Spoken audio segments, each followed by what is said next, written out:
to Libertarian Counterpoint. My name is John Cameron. I'm, I guess, guest hosting this evening rather than co-hosting. And on my left, your right, something like that, I have Jason McPhee. And Jason, you are?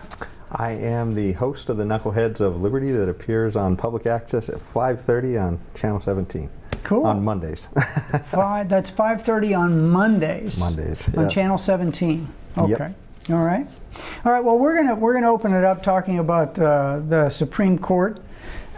Just I guess approved or signed off on something that our new president, current president, wanted to do, which was downsize the U.S. Department of Education.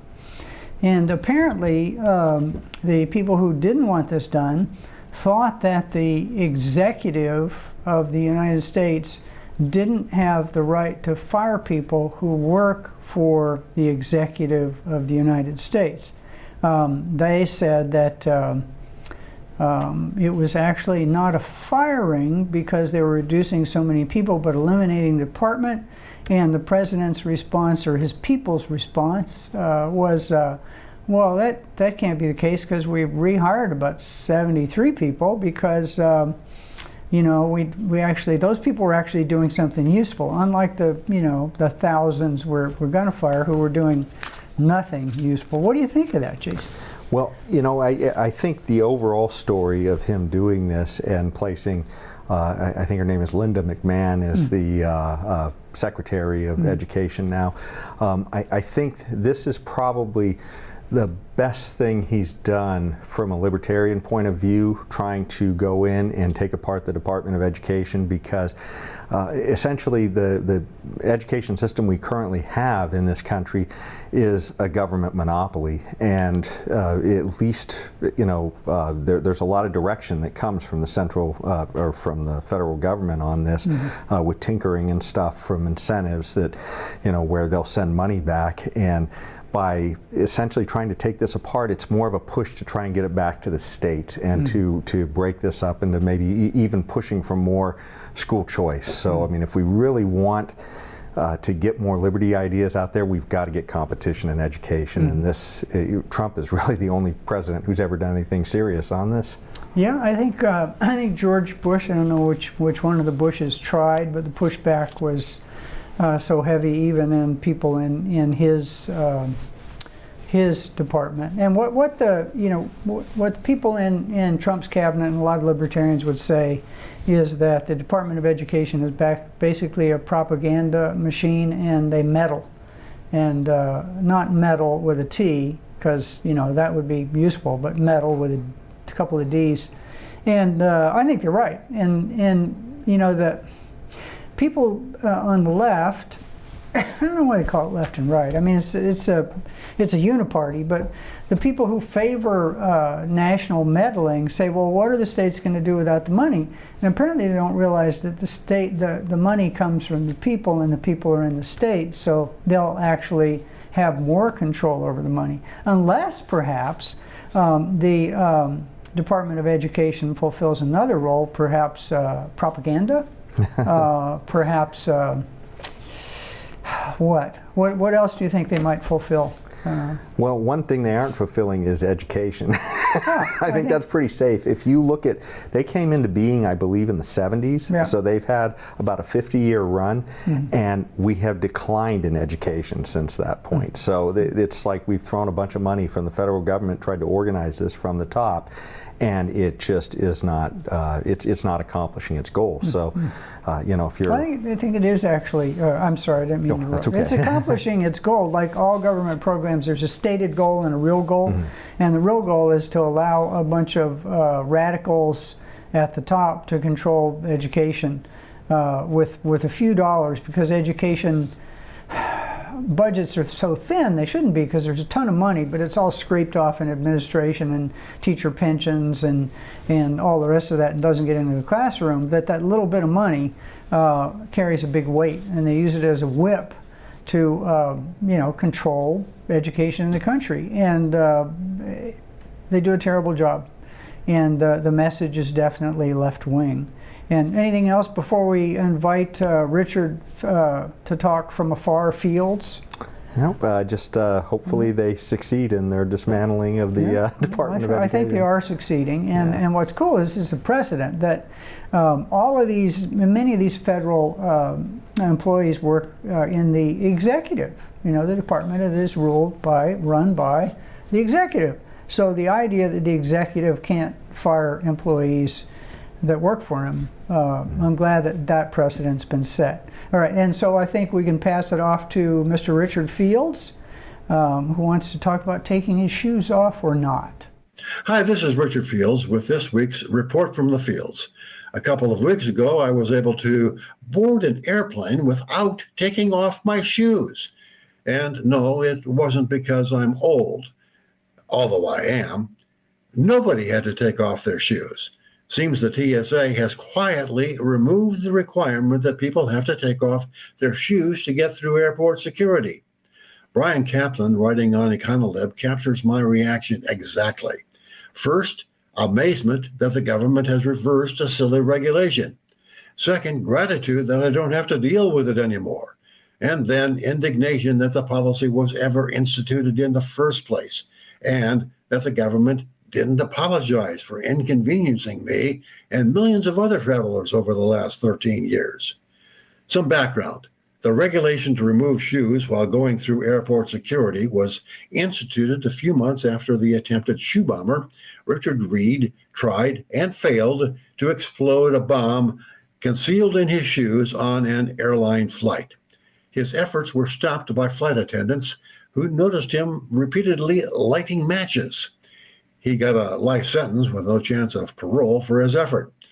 Reacting in fear and exercising the precautionary principle, the TSA decided everyone had to take their shoes off to be run through the screener. As a result, countless lives were saved by preventing future shoe bombers. Well, not really. No shoe bombs were ever found and no lives were saved. But the costs were very real. The problem is the government never ran a cost-benefit analysis. Everything has a trade-off.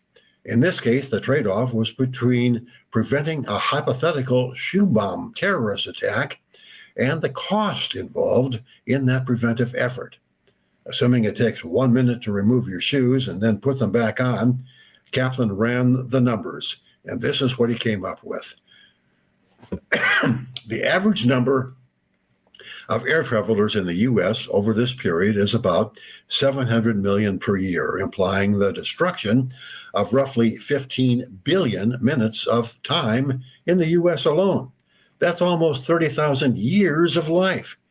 If you figure the average American has about 30 more years to live, that's 1,000 lives destroyed. One of my favorite aphorisms is, time is life. I'm glad this particular waste of my time being alive is gone, but I'm still waiting for the government to apologize for wasting my time on all the flights I've taken over the last 13 years. And I'm waiting for them to see the light on wasting my time taking off my belt, emptying my pockets. Well, maybe the whole kabuki theater of going through TSA altogether. That's this week's Report from the Fields. I'm Richard Fields. See you again next week. All right, Richard, thank you very, very much. I'm assuming we're ready to go here. Okay. Yeah? Okay. It's interesting because the TSA, they throw this number around, they miss, whenever they do a test, 95% of the contraband. So when he talks about kabuki theater, Mr. Fields is absolutely right.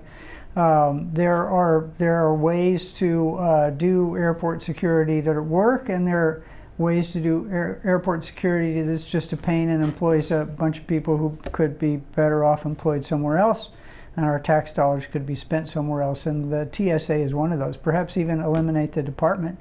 I'm thinking, I don't know, Elon could probably design a program to have a 0.0001 failure rate. He's done pretty good with rockets, pretty good with cars, pretty good with, with some other things, Starlink. Maybe he could do it. A little AI, save a couple $1 billion and just zip us right through the airport.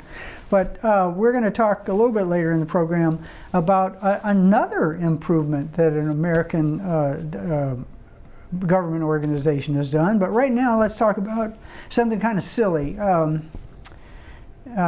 There is a person who says, and for some reason I have a block against the guy's name, it says, life is way too important a thing to talk seriously about. And the next one you would think is a joke, but there's a fellow who was convicted of putting out a silly meme, joke. Anybody that ever saw it knew it was a joke, where he wrote, he sent out, was it a tweet or it was a message blast that said, all you have to do to vote for Hillary Clinton is just text Hillary to this number. And the courts decided that he was trying to influence an election, and it was an election fraud. And quite frankly, anybody that thinks that you can send a text that says Hillary, and it's going to vote for Hillary, maybe you shouldn't have the ability to cast something as important as a vote. What do you think, Jason? Well, I think that we're crossing the line in our policing a speech between what's humor and what's serious. I mean, part of freedom of speech has to be able to tell and receive a joke. I mean, the idea that somebody wants to say something in satire or not online, I mean, it's like, my gosh, you have to wonder, did these judges who initially convicted this guy, did they ever go online and look at all of the satire that's out there on social media? It's like almost every other post is satire. So I mean, the idea that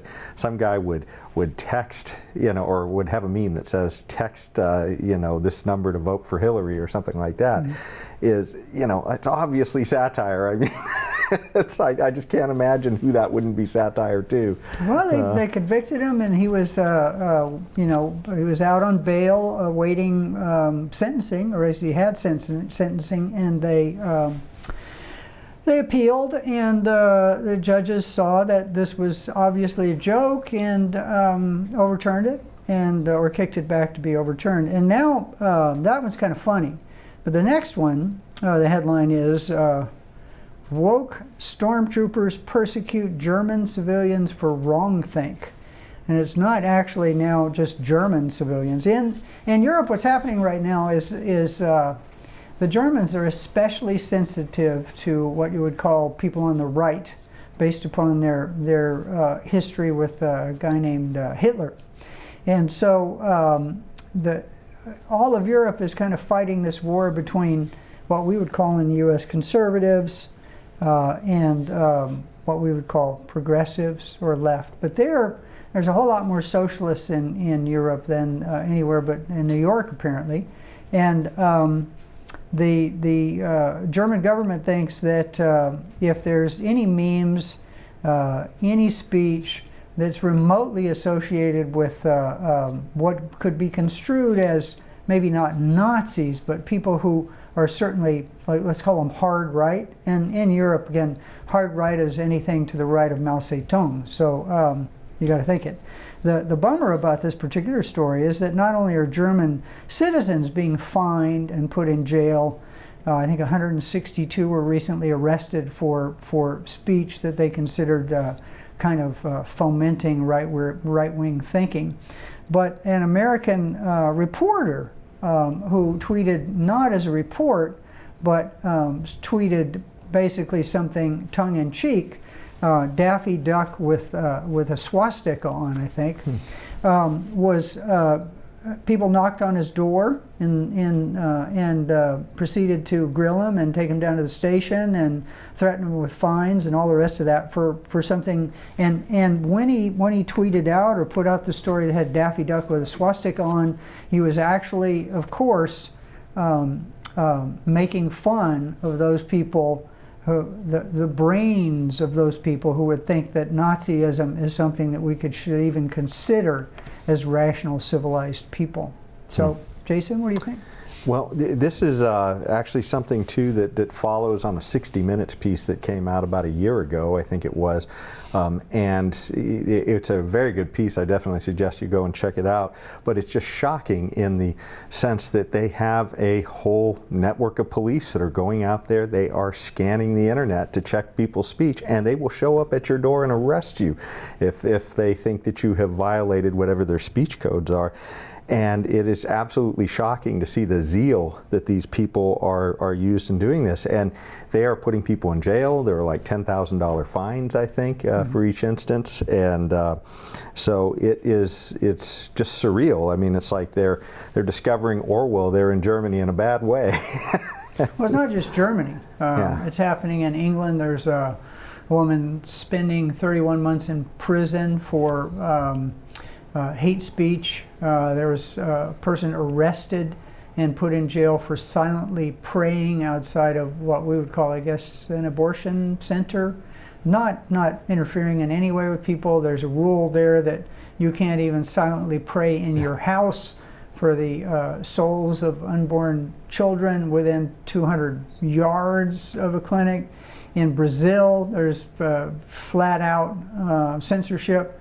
The EU is trying to force worldwide social media organizations to censor speech on their platforms that the EU doesn't agree with, which means basically if we let this happen, the people in the EU who are just bat poop crazy will be censoring what we can do here on X and Facebook, or I guess it's Meta now, and Google, and all the rest of those things. So and this is coming from people who lean left, and people on the left used to be the great protectors of freedom of speech.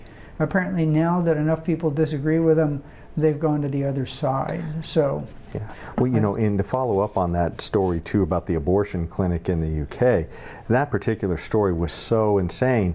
They literally have people out there, just observers that are out there to try and catch people who may be having wrong think, I guess, is what you'd call it. And the person who was praying silently that time who got arrested, they were literally across the street from the clinic, and they saw the person just standing there, and they went over and they asked him, "What are you doing?" And they said, "Well, I'm praying." I didn't even state that they were praying about anything about the children. They just said they were praying. Yeah, well, I think as they went on, I think that they had an abortion, or there was an abortion, and they were praying because of that, you know. But, you know, my gosh, thought police. I just can't believe that's where we're at. Police, wait, I feel them trying to invade my brain right now. You'll be scared if you get in there, folks. Don't get in that brain. A Daffy Duck in there? Yeah. Why don't you want to take the awful truth about who ruled America under Biden? Do you want to work through that one? Well, in this particular story, this has been breaking recently, but we've had issues with the whole Biden auto pin thing has sort of sparked a scandal about exactly how cognizant Biden was. Certainly everybody started asking this question after the debate he had with Trump during the presidential election, when everybody very quickly realized, anybody who had any doubts about whether Biden was cognizant, all doubts were removed at that point, because he showed he wasn't really all there during that debate. And so the problem then was that everybody started questioning, because they didn't actually remove him. He just stepped aside on the presidency at that point, but he still stayed in office. So he didn't decide to run. He just stayed in office while Kamala ran. And so then that starts bringing up questions, well, if he really wasn't fit and cognizant, was he cognizant of what he was even doing while he was in office during that time? And so that's got all of these questions now coming out of the woodwork. And we've even had the issue now where two people have been hauled in front of Congress, Biden's doctor and Jill Biden's chief of staff, and they both pleaded the fifth on questions of whether or not Biden was cognizant while he was in office. So, yeah. And let's remind people what the fifth is. Fifth Amendment, refuse to give testimony because you might incriminate yourself. And I think in this case, where it's not might, would. You know, basically what they were doing is illegal. And we had someone who was the president who was not capable of making decisions, and unelected staffers were making decisions. And we believe that they made many of the decisions about the pardons. And there was like 4,000 pardons accomplished in a matter of days. And every pardon is supposed to be carefully thought out by the President of the United States. They commute sentences and done on an individual basis. It would be physically impossible for somebody to do 4,000 of those unless it's a class action pardon, like pardoning people for something that's no longer a crime, something like that. So on that note, I want to make sure we get through the next one, because it's actually good news. I tried to find a couple of things that were good news to put in here. America has pulled off the impossible. It made getting a passport simple. You can now go online. Let's look out at our studio audience. How many of you, thousands out there, have tried to get a passport 5 years ago and found it difficult? I see almost all of our thousands of audience members out in the ether. We can't really see them, folks. Don't worry. Don't raise your hand. Anyway, it used to be a pain in the butt. You'd fill out a form. You'd print out a form. You'd put it in the mail. It would take months, and then hopefully your passport would get back. If they didn't approve your picture, they'd kick it back with no explanation, and da-da-da-da. So this wonderful gentleman, and I don't have it in my notes, who was part of the U.S. Consular Affairs, I guess, which is part of the State Department. Apparently, a little tiny part's actually doing some good. Decided, he's a passport geek, that he was going to make it simple. They took a run at it, and it failed miserably, and then they sat down like a good business person was and figured out what they'd done wrong, and then they rolled it out. They did a soft opening, soft opening, soft opening, and then they opened up again. Works a treat. Now it averages about 15 minutes online to renew a passport, and you get your passport back a lot quicker in the mail. What do you think of that wonder thing? Is that amazing? Yeah, if it wasn't documented, I would think it was a Bigfoot sighting, something the government was doing efficiently. Well, which means that the government can do things efficiently if they let people run it. And then I'm trying to figure out, we've got probably about 6 minutes left, I'm guessing. I want to make sure we get through a couple of the last two of these. How familiar are you with people who bring lawsuits, tort claims for fun and profit? Do you have any familiarity with that? Well, I think that we're constantly seeing that we have a very litigious society. Apparently there was a movement, or what they tried to do is they tried to pass a law in the Senate to change the tax incentives to bring these lawsuits. And so essentially the attorneys who back these lawsuits, because a lot of times these things are taken on contingency, and so the attorneys who are backing a lot of these lawsuits, they actually pay a lower rate on the take that they get than the actual plaintiffs do. So and this is one of the things they were trying to do to ease this burden, because some of the numbers I was seeing, tort laws cost annually our economy about $530 billion. So I mean, this is just nuts, You and I took notes on the same thing. There you go. Because the numbers were astounding. Yeah. We talk about regulation costing a lot of money, folks, but tort, the annual tax basically on economic activity due to tort claims is over $4,000 per American household, or 2.1% of the domestic product. And what's happening is that yes, people deserve and need competent legal representation, but what's happening now is people are getting awards or rewards, I guess, for $50 million in a wrongful death in an automobile accident.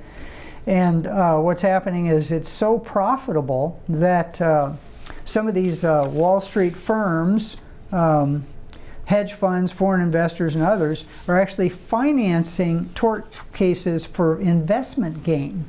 And then, because for them it's capital gains, they pay a lower tax rate on it. than a person who actually receives income due to a claim, because it's ordinary income for you or I if we win a court case. For these hedge fund investors, it's capital gains at a much lower rate. So it's that is something I think the Senate should do something about, and the House. And on the last one we're going to get to today is persecution of dissident doctors. Now this is from an organization that has a pretty hardcore right-wing slant, but every once in a while they have something, and I don't want to mention their name because I don't want to be perceived as promoting them, about things. What happened is, at the beginning of what I call the panicdemic, a number of physicians were very uncertain, not even uncertain, they were aghast at the research they saw about the vaccines that we were all required to take. And a few doctors said, I'm not going to force my patients to take something that's unproven to me. And what I'm going to do instead is I'm going to give them basically a little passport we all had to carry. Remember that had the vaccine on, especially vaccine people cards. that needed it for their jobs. And they thought that people who might be at risk should just have the piece of paper. And a couple of those people were put in jail, someone put in prison, and recently some of those cases were overturned, because we're now discovering that the doctors might have been very right about questioning the numbers that came out of the pharmaceutical industry, especially with the ties that Fauci and others had to the pharmaceutical industry. Everybody on the board that approved vaccines actually had an investment in pharmaceutical companies. And so, it's a good thing. And just a number to throw out here, folks. Next time you go to the hospital, ask your doctor whether or not they've chosen to take the vaccine. And ask them if they ever did, because you'll be shocked by that.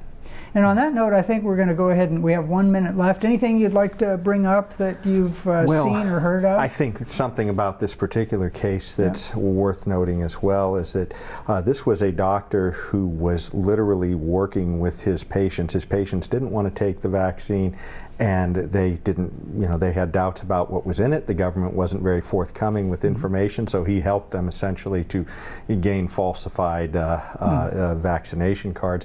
But he was working with his patients. Now you think about Fauci, who has apparently lied about almost everything in the process, and he was never, persecuted by the government on any of this stuff. In fact, he got a full pardon from Joe Biden, which we're wondering if that he was actually... it Joe Biden or was it an auto? Exactly. And on that note, I think we'll close the show out. Jason, thank you so very much. I think I talked over you a couple of times, but I apologize. Thank you to the crew, the wonderful camera crew, the crew in the room. Thank you very much to our wonderful audience out there. And James Just would say thank you and good night.